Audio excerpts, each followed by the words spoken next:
CGP സമരത്തിലെ police നടപടിയിൽ ആഭ്യന്തരമന്ത്രിയുടെ മറുപടി ആവശ്യപ്പെട്ട് പ്രതിഷേധം ശക്തമാക്കാൻ ഒരുങ്ങുകയാണ് പ്രതിപക്ഷം. പാർലമെന്റ് ഇന്നും പ്രക്ഷുബ്ധമാകും. അയോധ്യ സംഭാവന ക്രമക്കേടിൽ പ്രധാനമന്ത്രി സഭയിൽ മറുപടി പറയണമെന്നും പ്രതിപക്ഷം ആവശ്യപ്പെടുന്നുണ്ട്. അതേസമയം ഭാവി പ്രവർത്തനങ്ങൾ തീരുമാനിക്കാൻ കോക്രോച്ച് ജനതാ പാർട്ടിയുടെ യോഗവും ഇന്ന് ചേരുന്നുണ്ട്. യുവാക്കളുടെ അഭിപ്രായങ്ങൾ നേരിട്ടറിയുന്നതിനായി രാജ്യവ്യാപക പര്യടനം സംഘടിപ്പിക്കുവാൻ CJP ആലോചിക്കുന്നുണ്ട്.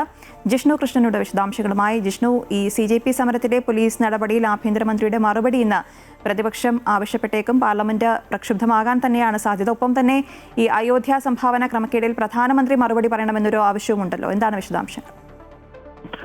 അശ്വതി, കഴിഞ്ഞ കുറച്ച് ദിവസങ്ങളായി ഈ രണ്ട് വിഷയങ്ങൾ ഉയർത്തിക്കൊണ്ട് പാർലമെന്റിന്റെ ഇരുസഭകളും തുടർച്ചയായി തടസ്സപ്പെടുത്തിക്കൊണ്ട് ശക്തമായ പ്രതിഷേധമാണ് പ്രതിപക്ഷം ഉയർത്തുന്നത്. പാർലമെന്റിനകത്തും പുറത്തും, അതായത് പാർലമെന്റ് തുടങ്ങുന്നതിന് മുൻപ് പാർലമെന്റ് കവാടത്തിലും ഒപ്പം ഇരുസഭകളിലും രാജ്യസഭയിലും ലോക്സഭയിലും ഈ CJP സമരത്തിലെ പോലീസ് നടപടിയിൽ ആഭ്യന്തരമന്ത്രി മറുപടി പറയണം. കൂടാതെ അയോധ്യ സംഭാവന ക്രമക്കേട് തുടങ്ങിയ വിഷയങ്ങൾ ഉയർത്തിക്കൊണ്ട് പ്രതിപക്ഷം ശക്തമായ പ്രതിഷേധം ഉയർത്തുകയാണ്. തുടർച്ചയായി സഭാ നടപടികൾ തടസ്സപ്പെടുത്തുകയാണ്.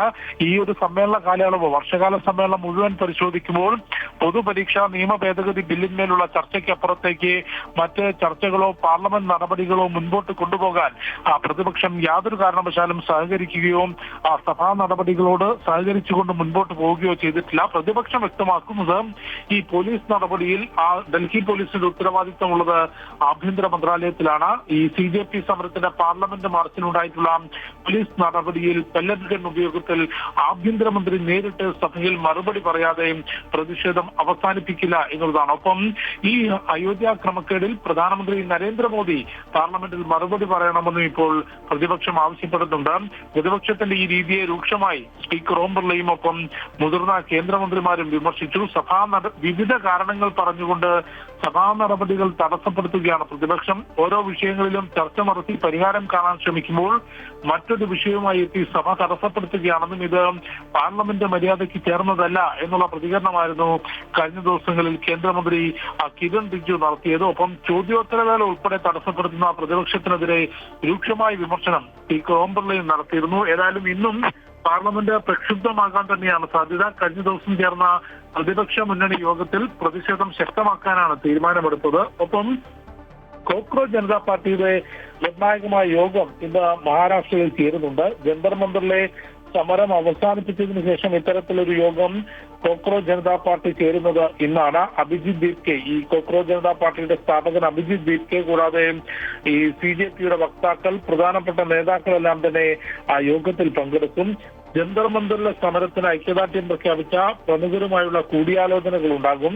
നിലവിൽ ഈ യുവാക്കളുടെ അഭിപ്രായങ്ങൾ നേരിട്ട് അറിയുന്നതിനായി ഒരു രാജ്യവ്യാപക പര്യടനം നടത്താൻ കോക്രോച്ച് ജനതാ പാർട്ടി ആലോചിക്കുന്നുണ്ട്. അത് സംബന്ധിച്ച പ്രതികരണങ്ങൾ കഴിഞ്ഞ ദിവസങ്ങളിൽ അഭിജിത് ദീപ്കെ ഉൾപ്പെടെയുള്ളവർ നടത്തിയിരുന്നു. ഏതായാലും കോക്രോച്ച് ജനതാ പാർട്ടിയുടെ ഭാവി പ്രവർത്തനങ്ങൾ എങ്ങനെയാകണം എന്ന് ആലോചിക്കുന്നതിനാണ് 2 ദിവസത്തെ യോഗം ഇന്ന് മഹാരാഷ്ട്രയിൽ ആരംഭിക്കുന്നത്. അശ്വതി. ജിഷ്ണു, ഈ പറഞ്ഞതുപോലെ തന്നെ CJPയുടെ ഭാവി പ്രവർത്തനങ്ങൾ തീരുമാനിക്കാനുള്ള യോഗം നിർണായക യോഗമാണെന്ന് ചേരുന്നത്. നമുക്കറിയാം, ഈ വിദ്യാഭ്യാസ മന്ത്രിയുടെ രാജി ആവശ്യപ്പെട്ടടക്കം നടത്തിയ സമരങ്ങളിൽ വലിയൊരു പിന്തുണ, പ്രതിപക്ഷത്തിനടക്കം വലിയൊരു പിന്തുണയാണ് CJPക്ക് ലഭിച്ചത്. ഇത്തരത്തിൽ യുവാക്കളുടെ അഭിപ്രായം നേരിട്ടറിയാനായി രാജ്യവ്യാപക പര്യടനം സംഘടിപ്പിക്കുന്ന CJP അത് നിർണായകമായ തീരുമാനം തന്നെ ആയിരിക്കില്ലേ? എന്തൊക്കെ പ്രധാനപ്പെട്ട കാര്യങ്ങളാകും CJP ഇന്ന് ഈ യോഗത്തിലൊക്കെ ചർച്ചയാക്കുന്നത്?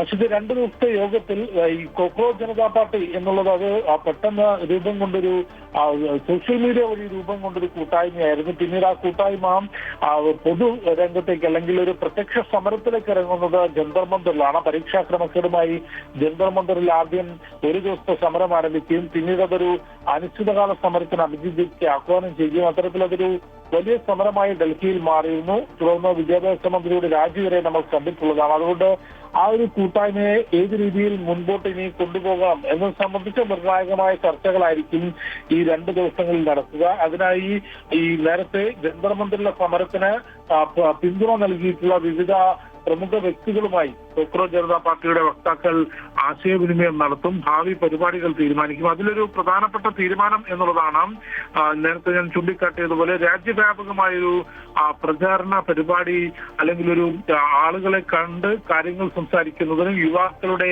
പ്രതികരണങ്ങൾ നേരിട്ട് മനസ്സിലാക്കുന്നതിനും ഇത്തരത്തിലൊരു രാജ്യത്തുടനീളം ഒരു പര്യടനം നടത്താൻ കോക്രോച്ച് ജനതാ പാർട്ടി ആലോചന നടത്തുന്നുണ്ട്. അത്തരത്തിലുള്ള പ്രതികരണങ്ങൾ നേരത്തെ അഭിജിത് ദീപ് ഉൾപ്പെടെയുള്ളവർ നടത്തിയിരുന്നു. അത് ഏത് രീതിയിലായിരിക്കണം, എപ്പോൾ തുടങ്ങണം എന്നുള്ളതെല്ലാം സംബന്ധിച്ച ചർച്ചകൾ ഇന്നും നാളെയുമായി ചേരുന്ന യോഗത്തിൽ ഉണ്ടാകും. അതിലേക്ക് കോക്രോച്ച് ജനതാ പാർട്ടിയുടെ ഈ വക്താക്കളെയും ഒപ്പം ജന്തർ മന്ദിറിലെ സമരവേദിയിലെത്തിയിരുന്ന പ്രധാനപ്പെട്ട നേതാക്കൾ ഇവരെല്ലാം തന്നെ അഭിജിത് ദീപ്കെ ഈ യോഗത്തിൽ പങ്കെടുക്കാൻ വേണ്ടി ക്ഷണിച്ചിട്ടുണ്ട്. നിർണായകമായ യോഗം തന്നെയാണ്. കാരണം രാജ്യത്ത് അടുത്ത കാലത്ത് യുവാക്കൾ കൂടുതലായി ഇറങ്ങുകയും അല്ലെങ്കിൽ ഇത്തരത്തിൽ വിദ്യാഭ്യാസ മന്ത്രിയുടെ രാജിയിലേക്ക് വരെ എത്തിയ ഒരു കൂട്ടായ്മ അതിന്റെ ഭാവി പ്രവർത്തനം ഏത് രീതിയിലാകണം എന്ന് ചർച്ച ചെയ്യുന്നതിനാണ് 2 ദിവസത്തെ യോഗം ചേരുന്നത്. അശ്വതി. ശരി, CJP സമരത്തിലെ പോലീസ് നടപടിയിൽ ആഭ്യന്തരമന്ത്രിയുടെ മറുപടി ആവശ്യപ്പെട്ട പ്രതിഷേധം ശക്തമാക്കാൻ ഒരുങ്ങുകയാണ് പ്രതിപക്ഷം. പാർലമെന്റ് ഇന്നും പ്രക്ഷുബ്ധമായേക്കും. അയോധ്യ സംഭാവന ക്രമക്കേടിൽ പ്രധാനമന്ത്രിയുടെ മറുപടിയടക്കം പ്രതിപക്ഷം ആവശ്യപ്പെടുന്നുണ്ട്. അതേസമയം CJP ഇന്ന് നിർണായക യോഗം ചേരുകയാണ്. യുവാക്കളുടെ അഭിപ്രായങ്ങൾ നേരിട്ടറിയുന്നതിനായി രാജ്യവ്യാപക പര്യടനമടക്കം സംഘടിപ്പിക്കാനാണ് CJP ആലോചിക്കുന്നത്. ജിഷ്ണു കൃഷ്ണനാണ് ഡൽഹിയിൽ നിന്ന് വിശദാംശങ്ങൾ നൽകിയത്.